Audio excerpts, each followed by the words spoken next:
4. सारस और लोमधी, short story with moral इन हिंदी। एक जंगल में एक लोमधी और सारस रहते थे। दोनों में गहरी मित्रता थी। एक दिन लोमधी ने सारस को देखा और वह कहने लगी, सारस भाई राम राम, कैसे हो? सारस बोला, लोमधी बहन मैं तो अच्छा हूं, तुम अपनी बताओ। लोमधी और सारस लोमधी को शरारत सूझी और वह कहने लगी, सारस भाई मैं तुम्हें अपने घर दावत पर बुलाना चाहती हूं, कल तुम मेरे घर भोजन करने आना। दूसरे दिन सारस लोमधी के घर भोजन करने पहुंचा।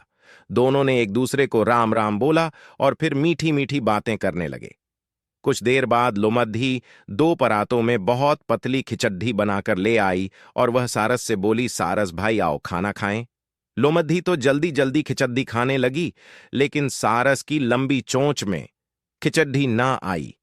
उसे खिचड्डी ना खाते देख लोमधी मन ही मन बहुत खुश हुई और झूठी चिंता दिखाते हुए सारस से पूछने लगी कि क्या बात है, तुम्हें पसंद नहीं आया?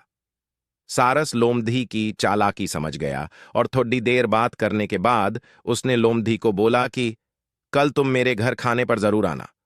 लोमधी ने कहा, हां मैं जरूर आऊंगी। सारस ने मछलियां पकाकर 2 तंग मुंह की सुराहियों में डाल दी। जब लोमधी आई तो दोनों ने एक दूसरे को राम राम करी और बातें करने लगे। कुछ देर बाद सारस सुराही उठा लाया।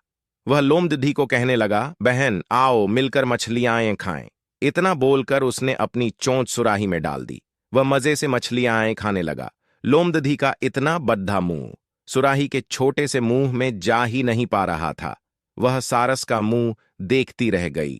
अब सारस समझ गई कि लोमधी ने अपना बदला ले लिया है। शिक्षा, जैसे को तैसा।